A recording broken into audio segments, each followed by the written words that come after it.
présidentielle qui s'ouvre et pour laquelle on veut... Au niveau du Maghreb et de l'Afrique de l'Ouest, on a véritablement mobilisé et structuré nos soutiens.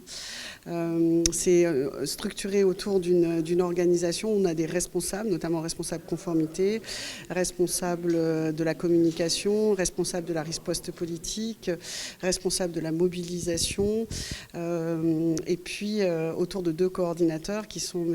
Mjid El Guerrab, qui est le député de la 9e circonscription, et moi-même qui suis référente de La République En Marche et co-coordinatrice de cette campagne pour cette région.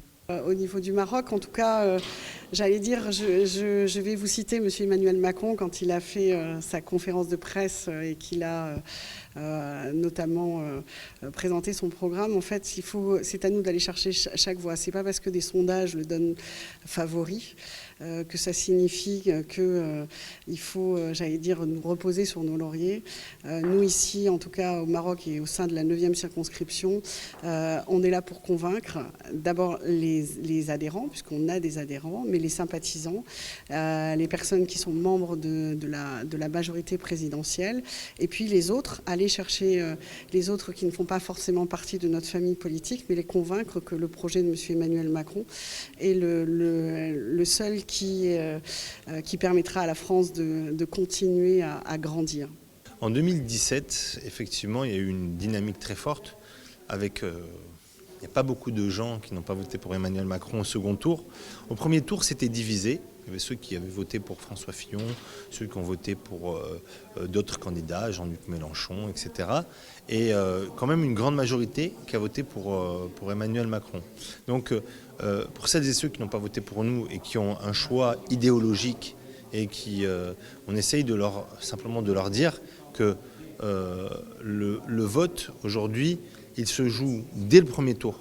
Et ce n'est pas un vote de choix au premier tour et après un vote d'élimination au second tour. Non, dès le premier tour, ça doit être un vote d'adhésion, ça doit être un vote de choix. Et donc on essaie de les convaincre avec les arguments qui sont notre programme. Vous avez entendu jeudi dernier le président de la République pendant plus de 4 heures a présenté son programme qui est dense, un programme qui est ambitieux, un programme qui veut une France forte, une France indépendante, avec un pacte européen, avec un pacte intergénérationnel, avec un pacte de souveraineté industrielle, etc. Donc on a quand même un président qui a une ambition, on l'a vu là, il a passé quand même des épreuves qui sont des épreuves très très dures, et malgré tout il a réussi à surclasser les choses, et aujourd'hui nous, on est convaincus que c'est le président qu'il faut à la France pour les années à venir.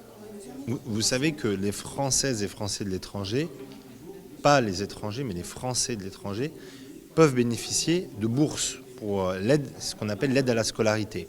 Moi, je pense que de ce point de vue-là, il faut peut-être desserrer un peu l'étau sur les critères de bourse, élargir un peu la palette des personnes qui peuvent bénéficier de bourses pour vraiment aider les Françaises et Français à mettre leurs enfants dans les écoles françaises parce qu'elles sont très onéreuses.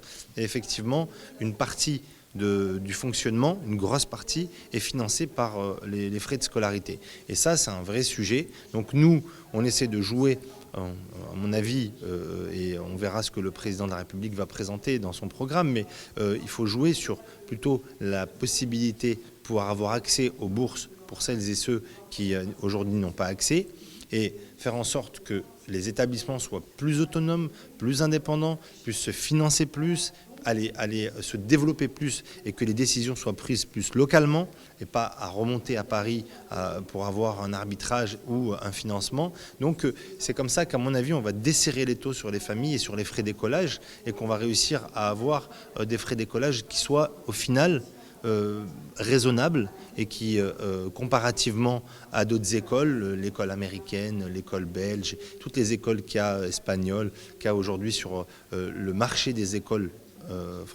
des écoles internationales au Maroc, qu'elles soient vraiment compétitives. Et puis surtout, les écoles françaises au Maroc, c'est une marque. C'est une excellence. Elle produit des jeunes qui sont éduqués, qui ont un diplôme qui leur permet de poursuivre leurs études à l'international. Donc voilà, il faut garder ce niveau qualitatif pour avoir encore cette attractivité et permettre d'être vraiment compétitif. Alors pour le financement de la campagne, donc moi je vais parler au niveau de la 9e circonscription qui compte 16 pays. ici au Maroc, donc pour les binationaux, pour faire des dons aux partis. Compte tenu de la réglementation d'échange, c'est quelque chose qui est vraiment très difficile, donc que nous ne faisons pas au Maroc. Donc la collecte se fait surtout dans les autres pays de la circonscription, à savoir la Tunisie, le Sénégal. Donc à partir de là, donc, ce sont des dons qui sont faits aux partis dans le cadre de cette élection, dans le cadre d'élection d'Emmanuel Macron. Donc voilà à peu près le mécanisme. Donc nous avons un responsable don qui lui se charge de la collecte auprès de donateurs, auprès des Français de l'étranger de chaque circonscription pour pouvoir financer la campagne. Et tout ça se fait avec un plafond qui a été établi et tous les donateurs sont vraiment listés et surtout on veille sur la traçabilité de ces dons.